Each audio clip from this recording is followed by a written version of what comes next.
Oke, Assalamualaikum warahmatullahi wabarakatuh, sahabat upland dan sahabat urban farming. Sore hari ini saya baru sampai kembali ke rumah ya. Tadi barusan keluar. Tadi di tengah jalan saya menemukan tanaman ini. Ini adalah tanaman liar yang tumbuh di pinggir jalan. Saya tertarik dengan tanaman ini adalah walaupun dia hidup di pinggir jalan, dan saya yakin dia bisa bertahan ini dan tidak satupun yang menyiramnya. Kok dia bisa tetap bertahan hidup seperti ini ya. Ini tanaman liar ini. Saya tidak tahu ini jenis apa, tapi yang kalau ini adalah mungkin adalah jenis anting-anting ya. Anting-anting ya. Nah, kemudian saya membayangkan kalau seandainya tanaman saya di atas, itu sama saya tanaman yang kita tanam yang model-model horti ya, yaitu bayam, sawi, kubis, bisa bertahan seperti ini, itu akan sangat membahagiakan sekali para petani kita ya. Karena dengan kondisi seperti sekarang ini, itu sebagian besar bahwa petani kita sudah mengeluh ya akibat kemarau panjang ini. Kita tidak tahu kapan El Nino ini akan berakhir. Yang jelas sebagian petani sudah pada kekeringan dan sebagian sudah menyerah ya, tidak bisa menanam lagi karena memang sudah ketiadaan air di lahan mereka masing-masing. Nah, kemarin saya berpikir untuk tanaman ini ya, kenapa kok tanaman yang tidak disiram seperti ini sudah hampir 4 bulan ya, Jakarta itu tidak disiram hujan, tapi kok mereka tuh bisa bertahan seperti ini ya, demam akar mereka apa. Nah, baru saya teringat bahwa salah satu hal yang penyebab dia itu bisa bertahan itu ada suatu jamur yang sebenarnya ada di tanaman ini. Biasanya jamur itu kita kenal dengan jamur mycorrhiza. Nah, sekarang kita lihat ya, apa itu jamur mycorrhiza ini. Sebenarnya mycorrhiza ini pertama sekali ditemukan oleh seorang ilmuwan Jerman ya, ada ilmuwan ahli biologi Jerman yang bernama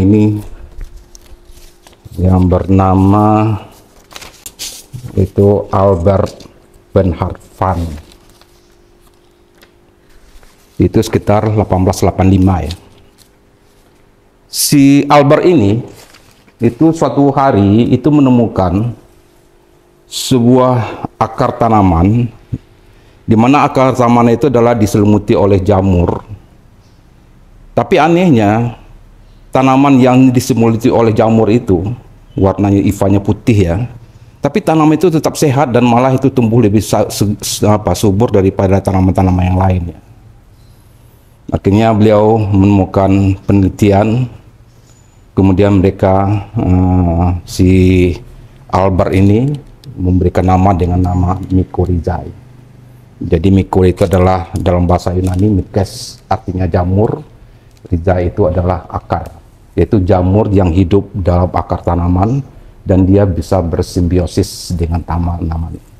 Jadi tanaman yang ditumbuhi oleh jamur itu justru tidak rugi, bahkan tanaman itu bisa tumbuh dengan subur dengan adanya jamur tersebut.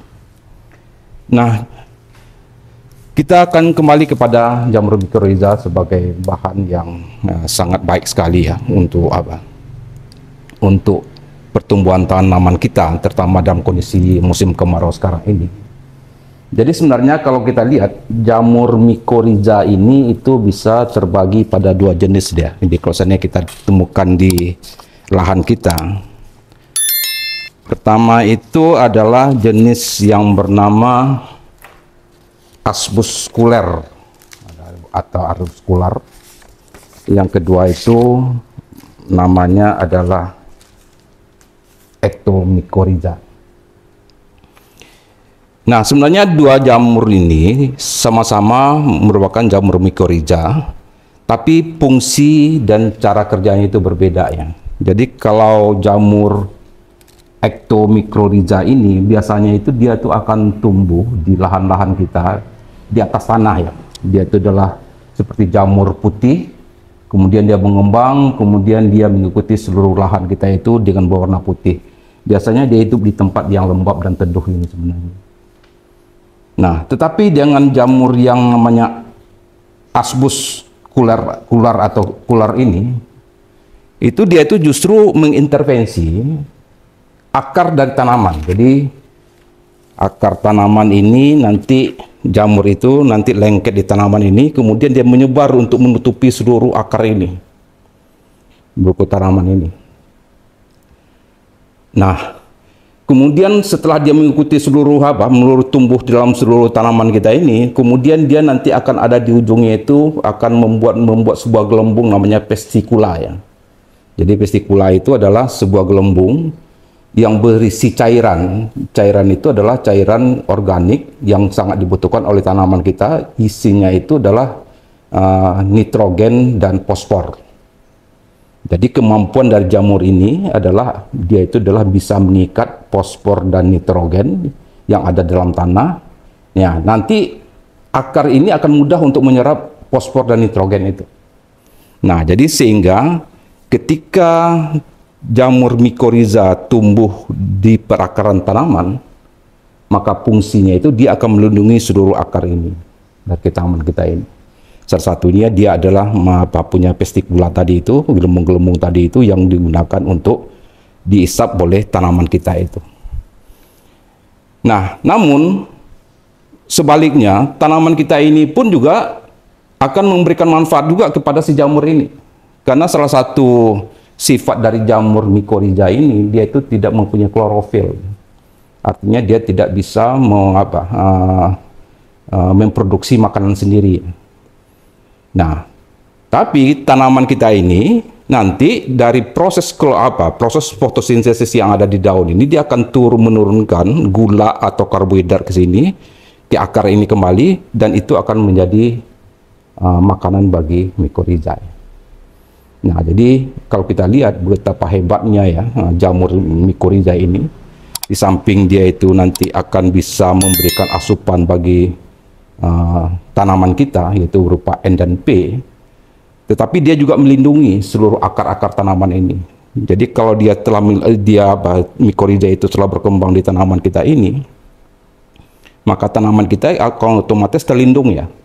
Pertama, tanaman kita itu akan mudah menyerap air. Nah, kemudian fungsi dari mikoriza pun juga dia mampu untuk menyerap air dalam tanah, sehingga dia akan melindungi seluruh letaknya ini. Jadi ke musim kemarau panjang sekalipun, dia itu akan bisa mempertahankan akar kita ini di tanaman kita. Nah, selain itu, karena dia itu telah melengkapi seluruh tanaman kita ini, maka jamur-jamur patogen seperti Anthraconoxa termasuk Fusarium itu kemungkinan untuk menyerang akar kita ini akan tipis sekali, karena seluruh jamur mikoriza itu adalah melengkapi seluruh akar ini. Nah, makanya bahwa kemampuan mikoriza ini adalah sangat dibutuhkan sekali oleh tanaman kita. Nah, sekarang tentunya dengan keunggulan-keunggulan yang ada di mikoriza ini, kita bagaimana bisa memastikan bahwa tumbuhan kita itu adalah di perakaran ini tumbuh mikoriza. Jadi kalau kita lihat tanaman kita, terutama adalah tanaman sayuran kita, kalau setengah hari saja itu sudah layu, tidak disiram, berarti itu ada indikasi bahwa jamur mikoriza itu tidak ada di dalam tanah kita. Maka kita akan berupaya untuk memasukkan jamur itu, kemudian menginjeksikannya ke dalam akar tanaman kita, dengan harapan tanaman kita itu adalah kuat dengan dengan cuaca kemarau, cuaca panas, dan kemudian dia juga menjadi asupan di musim kemarau, atau mungkin tidak ketika dia tidak mendapatkan nutrisi sama sekali, maka mikoriza lah yang akan membantu itu. Nah, sekarang kita akan berupaya bagaimana kita mengaplikasikan mikoriza ini ke dalam tanaman kita. Nah, kemudian dari mana mikoriza itu kita dapat? Sebenarnya mikoriza itu kita bisa dapatkan dari mana-mana saja ya, termasuk dari perakaran ini. Jadi kalau kita lihat akar tanaman ini yang tahan dengan cuaca atau kemarau panjang seperti ini, saya sudah dapat memastikan ini pasti memiliki jamur mikoriza yang ada di perakarnya ini. karena dia sangat tahan sekali dengan cuaca kemarau panjang pun tanpa disiram sampai 3 atau 4 bulan pun dia masih tetap bisa hidup bertahan ya, masih segar. Nah, jadi salah satu caranya adalah kita ada mikorhiza itu ada di sini. Nah, kemudian yang kedua adalah mikorhiza itu juga ada di serasa bambu, di bawah pohon bambu. Jadi nanti kita berupaya di bawah rumah itu juga ada yang namanya mikorhiza ya. Nah, sekarang bagaimana kita bisa mengambil dari mikorhiza ini, kemudian kita bisa mengaplikasikannya ke dalam tanaman kita ya. Nah, tentunya dengan cara memancing agar mikorhiza itu tertangkap. Nah, untuk itu kita membutuhkan beberapa cara ya. Pertama, kita harus membutuhkan dulu bibit dari jamur itu sendiri ya. Jadi bibit itu bisa kita dapatkan dari akar ini sendiri, nanti akar dari tanaman yang kita anggap memiliki mikorhiza.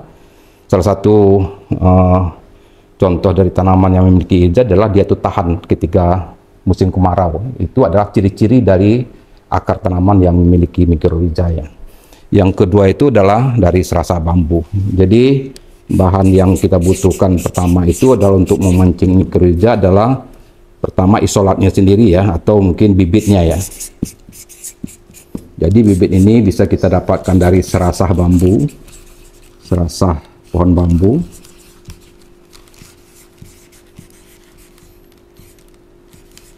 Yang kedua dari akar tanaman ya.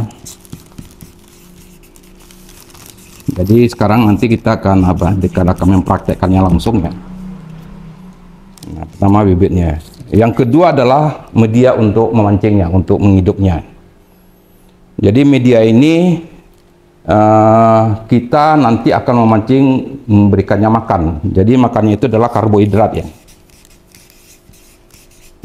Jadi karbohidrat ini berisi gula sebenarnya ya.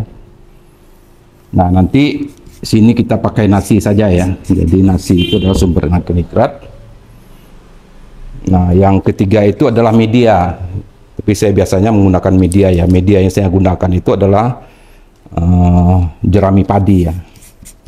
Jadi saya untuk memancing bakteri dan jamur, biasanya saya lebih suka menggunakan jerami padi ini. Kenapa? Karena jerami padi ini mempunyai banyak keunggulannya.